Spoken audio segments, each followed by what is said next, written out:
Okay. So welcome back, everyone.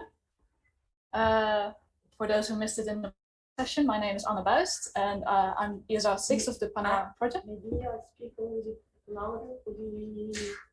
Yeah. Okay, so my name is Anne Buist, and I'm ESR6 of the Panorama project, and I'm doing my PhD thesis on the characterization of rare earth element adsorption on iron and aluminium oxyhydroxides. Why isn't this working?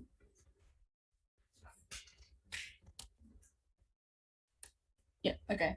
So I'll first give a short introduction and an overview of my project for those who haven't seen it yet. And then I'll talk about my PhD results so far, so what I've done and results I have. I'll also give a very short explanation on XAS analysis, so X-ray adsorption spectroscopy. But we'll hear more in later presentations, so don't expect too much. And then I'll give the conclusions we can take so far and what I still need to do to complete set for a paper. So an introduction, I guess this was talked about this morning too. So why are we interested in rare earth element adsorption on metal oxides?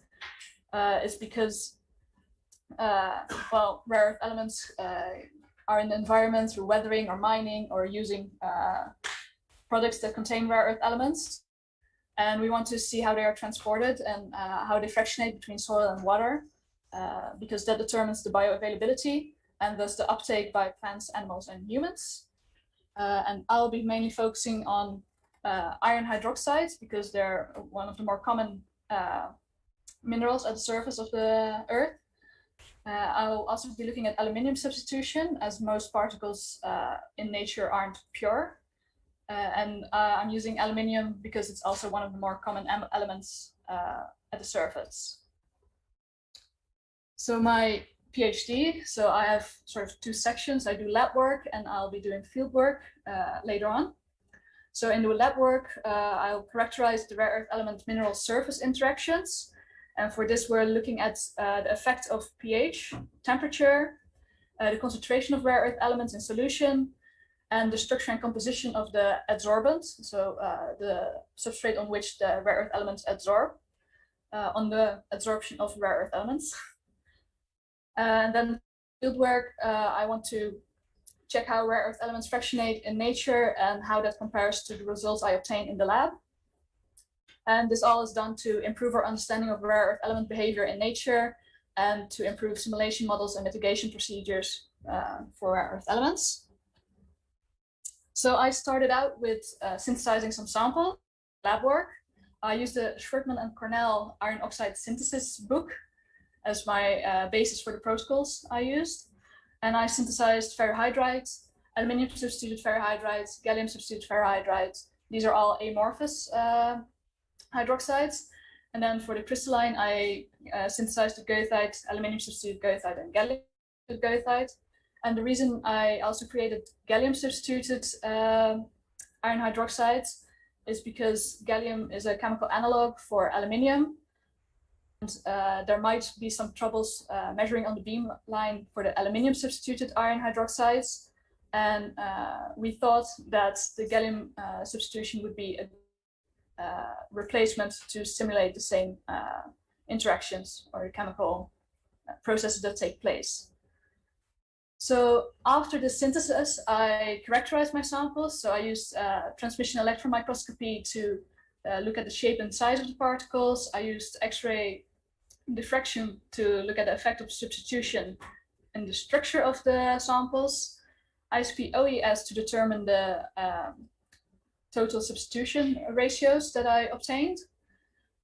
BAT analysis to determine the specific surface area of the samples. I did some point of zero charge measurements and X-ray adsorption spectroscopy to also look at the substitution on the structure or the effect of substitution on the structure. And in this presentation, I'll mainly focus on the goethites as those are the ones I've used in the experiment so far. So these are the goethites I've characterized. As you can see, not all of the characterization has been done for all the samples. But from these CEM images, we can see there's no real change in the shape and size of the samples, and the variation in specific surface area and point of zero charge isn't that large. So we can sort of, there's no significant changes in the surface area and point of zero charge and size of shape of the due to substitution in these samples. And these are the XRD diffraction spectra. Also for the goethite. So what we can see here is that there's a slight shift in position and width of the peaks with the aluminium substitution. And this is likely caused because the atomic radii between iron and aluminium are, there's a larger difference between iron and aluminium size than between iron and gallium. And then there's also a difference in peak intensity. But we haven't really examined the data enough yet to determine if it's due to preferred site substitution or something else. This is still something we need to explore further. And before I move on to the X-ray absorption spectra, I want to give a short introduction on the topic for those who haven't worked with it yet, because I know that I didn't know what to of the figures when I first started out. So just like this is simplified atom, you've got the nucleus in the middle and the electron shells around it. They're called the K, the L, and the M shell. And then we have the incident X-ray. So it kicks out the electron, which escapes. And then an electron from a higher shell moves to the empty hole in the lower energy shell, and this generates an X-ray. And in this case, it's for the K edge because the electron falls down to the K shell. And these X-rays are then measured with the fluorescence detector, and that results in these type of graphs. So as you can see, there's an area that's called the xanes and an area that's called the exaphs. So for the xanes, we have the pre-edge. So basically nothing really happens here.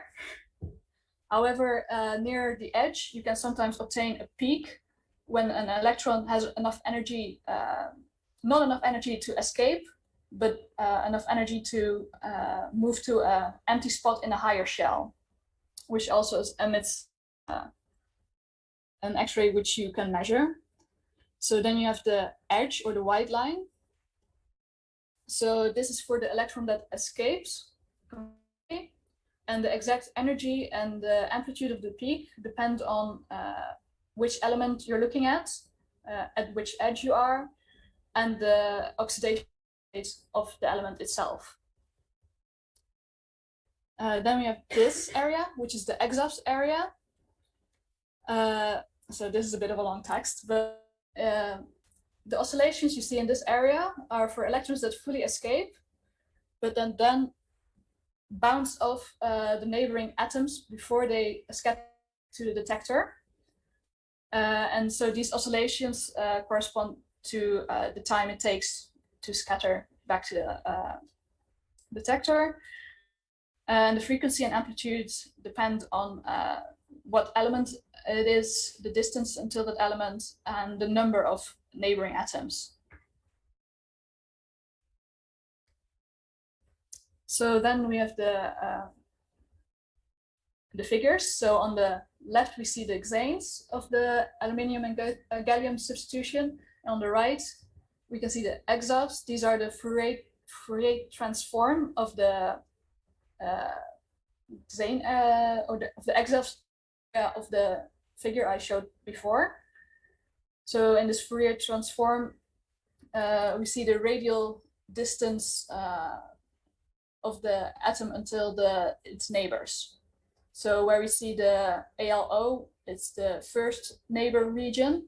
And then for the further the distance, the further away the atoms are to the one you're interested in. So what we see here is that's in the x-axis of the aluminium substitution. We see that the 5% substitution has a higher intensity than the 10% substitution, and these peaks are in the region for the iron aluminium bonds. So we have less iron aluminium bonds for the 10% substitution, which would mean that the aluminium bonds to each other instead of to iron at higher aluminium substitution rates. So the aluminium starts to cluster when you increase the substitution. Now in the gallium, you can see that the 5 and 10% are basically identical, which would mean that the substitution is more on the individual level and they don't group together. But for this data, we need to simulate more to understand it better. So then I'm moving on to the experiments I've done. So first I did absorption kinetics experiment to determine how long it will take until steady state it's reached, which determines the runtime I need for the other experiments I plan, or I'll talk about later. So for this kinetics experiment, I used 20 ppb of an RE stock solution, so 20 ppb of each rare earth element, 150 milligram per liter of sample using the goethite with 5% aluminium and 5% gallium. And it's done at pH 5.5 to also get a nice rare earth element pattern, because at the higher pHs, everything gets absorbed and then there's no pattern to look at. So we make the solution, add the sample, and then we take a small sample of the solution at set intervals. So I did it at 15 minutes, 30 minutes, an hour, 2 hours, 24 hours, 48 hours, and 72 hours. And then you can see the graph on the right. Yeah, on the right. And this is based on the rare earth elements in solution that were measured with the ICP-MS, and then calculate the otherwise, like subtract the amount that's left in solution to get the total absorbed. So these are for all 3 samples. And what we can see is that the 5% gallium substitution absorbs the most, then the goethite, the pure goethite, and then the 5% aluminium substitution. So based on these results, we can say that aluminium substitution decreases the absorption, while the gallium substitution increases the absorption. And this is the rare earth element pattern. So in the overall trend, you can see the same. So gallium absorbs most, then the pure goethite, then the aluminium. But what we see is that all samples have an enrichment in middle and heavy rare earth elements. But the enrichment in middle rare earth elements is highest in the goethite, then the gallium, and then the aluminium. And the sort of depletion trend in the light rare earth elements, it's that the goethite slope is steeper than the aluminium and then the gallium. Which leads me to the next experiment I did. So I absorbed singular rare earth elements. So I absorbed neodymium, cerium, and dysprosium in separate runs on the 3 goethite I mentioned before, and boehmite, which is the aluminium hydroxide, and alpha gallium hydroxide, which is the 100% gallium version of the goethite. That's the same structure, but it doesn't have the same habit, so the shape is slightly different when looking at TEM. So on the right, you can see the solution. So I did one with 13 ppb by 100 milligram per liter of sample, which is the same sort of ratio I used in the kinetics experiment. And then I did one with 1000 ppb of rare earth element with the 100 milligram per liter. And it's all done on pH 7, because for this one, to analyze in the synchrotron, and we want as much absorption as possible. So after letting it react for 48 hours, we centrifuge it, we dry the solid, and we take a sample of the supernatant and run it through the ICP-MS to determine how much was actually absorbed. And then afterwards, I crushed the solid to make pellets for the synchrotron measurements. And to warn you, I did these measurements like a little over a week ago, so the results haven't been processed completely yet, and I'll be presenting preliminary results and not really definite conclusions. So the first thing to look at is the cerium 3+ versus cerium 4+ oxidation. So the top graph shows all the samples and the references. And with the cerium, it's the case that there's a difference in oxidation. So there's both cerium 3+ and cerium 4+ adsorbed on the sample.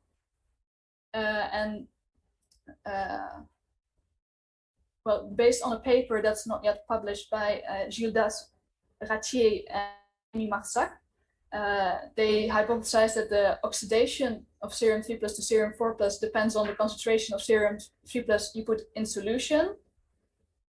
So that's independent of the sample I put in the solution, which would mean that the difference we see between the Buist shows almost no cerium 4+, which is the aluminium hydroxide, by the way, and the goethite, which shows some cerium 4+ and some cerium 3+, is due to preferred adsorption, likely, instead of that the oxidation is facilitated by the surface of the sample itself. And then the neodymium results. So here I show the Fourier transform, so the EXAF region of the neodymium. So what we can see is that the first peak seems to be at the same distance, which would mean that the first neighbor is the same across all samples. But in the further away neighbors, we can see a slight shift in peaks, but the number of peaks and the approximate location is the same. And from this, we can sort of conclude that the adsorption site between the different samples is almost always the same. So the first peak is for oxygen, by the way, for the oxygen bond. So it's likely that independent of the substrate, the neodymium always adsorbs on the oxygen. And this slight shift we see is likely due to structural differences between the aluminium and the gallium hydroxide versus the iron hydroxide. Which leads me to my conclusions, which is that aluminium and gallium substitution affects the shape and size and the point of zero charge of the goethite in a significant way. The rare earth element adsorption is affected by the substitution even at 5%, which is of a substitution. The cerium 3+ over the cerium 4+ ratio is also affected by the substitution. And the neighbors of neodymium remain constant across all compositions. So this composition does not affect neodymium binding modes. And you might think, why didn't I show my dysprosium data? Because the dysprosium L3 edge, which we were looking at, is too close to the iron K edge. So all the iron samples couldn't be measured, unfortunately, which is why I didn't show the data, as there is no. So moving on to how to complete the data set. So I want to understand the change due to substitution better. So we further analyzed the XRD and the EXAF data. And then we will have to perform the isotherms for all goethite samples to see how the pH affects the adsorption. And then I'm going to look at Fourier transform infrared analysis to see the bond between the rare earth elements and the samples to see if we can see some differences that way. And then we want to validate the trends by using a higher substitution. So I'll have to finish characterizing the 10% substitution of aluminium and then perform the cerium and neodymium adsorption on the 10% aluminium and 10% aluminium. And then finally, I want to check if the binding mode between heavy rare earth elements and light rare earth elements is the same. So we double checked, and with the lutetium, we shouldn't have the same problem as the dysprosium. So I'm going to do lutetium adsorption on all goethite samples. And that's the end.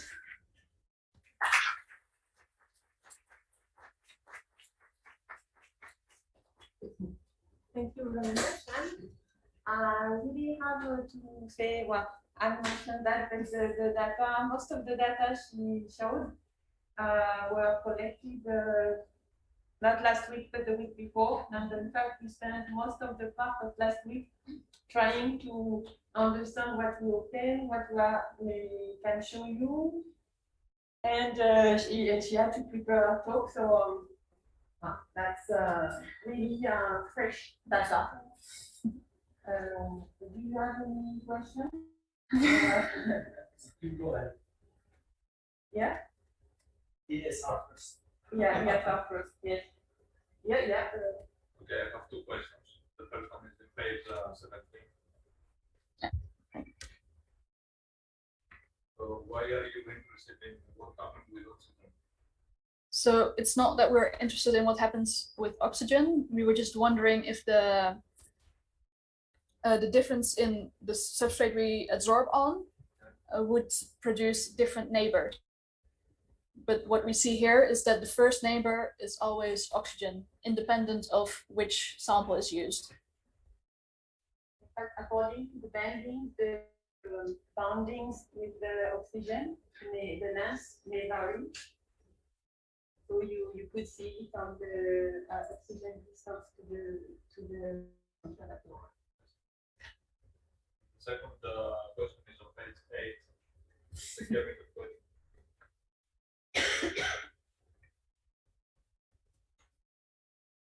So you saw here that when you do the X-ray, the electron from the waste from the K region. Mm-hmm.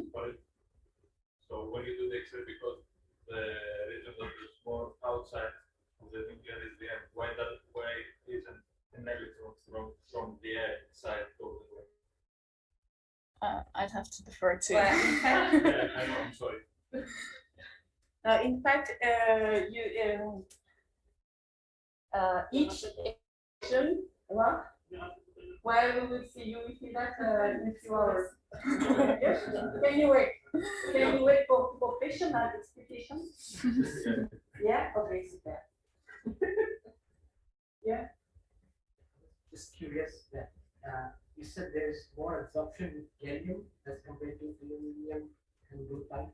Can you remove the mask because it will be So in the presentation, I said that we have more absorption done by gallium and aluminum and graphite. Do you have an explanation? No, I have no explanation for why that happened. Okay. So That's really interesting.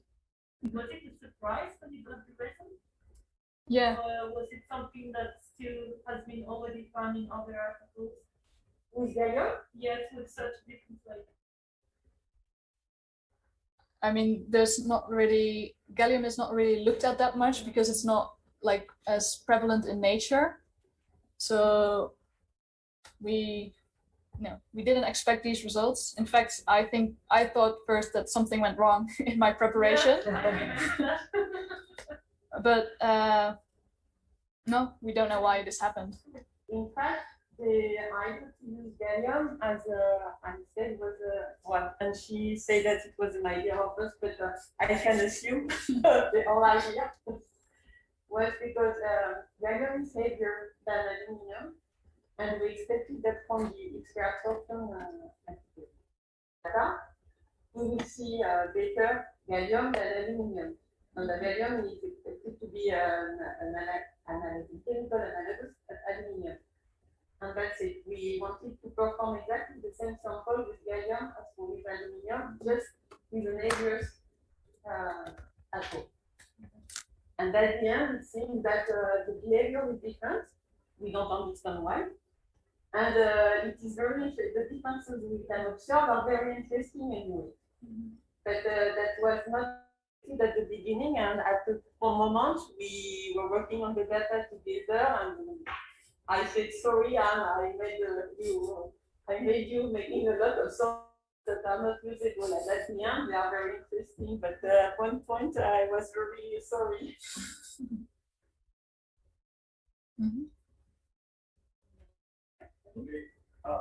Here when you compare different solids here, so you express you a sort of amount of PVD is per 1 unit surface unit? Parts per billion, so it's per volume. Volume. Okay, because it would be better, when you compare solids, to compare this equivalent exposed surface area, or you normalize it with some amount to surface area. Do you think there's like big difference in specific surface area between this? I can show. Let me see it. So I didn't measure it for the 5% gallium, but as you can see, between the 10% gallium and 5% aluminium, there's like 0.3 square meters per gram difference. So it's not really that significant. I think it's within the error. Yeah, there's a bigger difference between the goethite with 37 instead of 39, but it's still not that big of a difference. Because here for crystalline goethite, your PCC, as I told you, it's anomaly, it's too low. Usually it's around 9. For goethite? No. For goethite. No, Mathieu showed this morning that it is between 6.7 and 7 something according to the Yeah, but usually for goethite, really crystallize it, cleanly wash it. So it's around 5. It feels good. You always have to have this. I think it's because we can talk later, because it's probably because of washing and synthesizing. Because if you got goethite, put this and you wash by dialysis, you can get the suspension, so you should have more. But anyway, you don't have big change in surface charge when you substitute Fe by Fe. So it's surprising, that it's interesting that the AL or GS substitution don't have shape, size, neither surface charge, no say like surface charge, shape, size, everything. So. Yeah, but it's only 5%. Yeah. So you could expect that with 5% you would not modify so much. For me, the thing that is more surprising is that in a way, you see differences in the rare earth absorption. And this is the strange things to yeah. Because usually substitution neither shorter and thicker. But maybe even for 10, right? Even for 10%. It doesn't be like that. So no impact on surface charge, shape, size, but impact on absorption. Yeah. Yeah. My question is a practical question, and I'm a scientist, but also I'm a businessman. So I'm always looking for practical application of science. So first, thank you for being so brave to be the first to show the first years I have to be with the word. Yeah, imagine that you have an affluent with rare dissolved at the ppm level. Do you think if we use a filter based on goethite or similar things, can be used for capturing the rare in the effluent? You don't need to answer today. You can ask it saying, "Oh, I'm feeling the beginning and so on." But I'd like to have an answer at the end of the project. Okay. So Well, do you think this is a feasible method to capture the red from an effluent, or is the opposite? I mean, this is the get type which is controlling the solubility of the. so yeah, like I said, I haven't really thought of it that way, but I guess it also depends on what you want to do with it. Like if you remediate the effluent, or if you want to extract the rare earth elements by absorbing them and then desorbing them from particles. Normally, effluents have the problem of the volume. This is not a batch, it's not a reactor. We have 4 cubic meters, and you need to capture the whatever you want, but considering the flow. So normally you need something which is high capacity absorption or oxidation, and fast. That's the point. Be fast enough to retain the space for the reactor.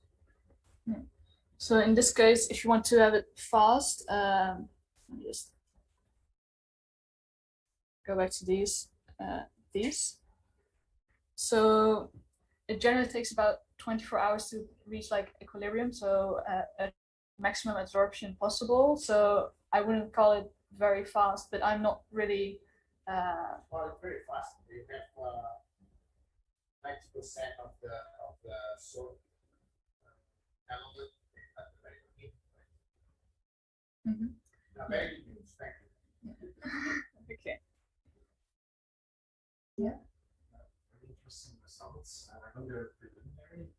I didn't see any standard deviation or standard time, so that's just one sample.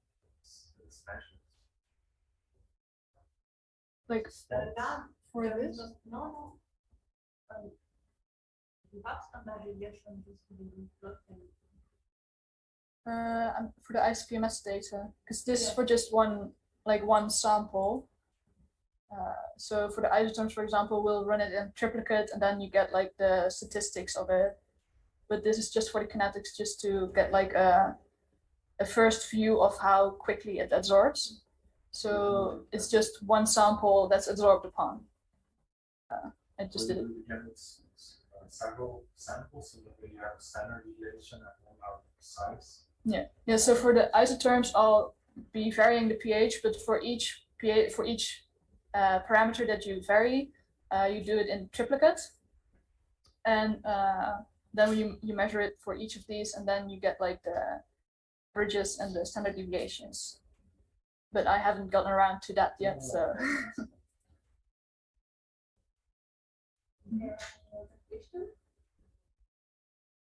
No? Then thank you.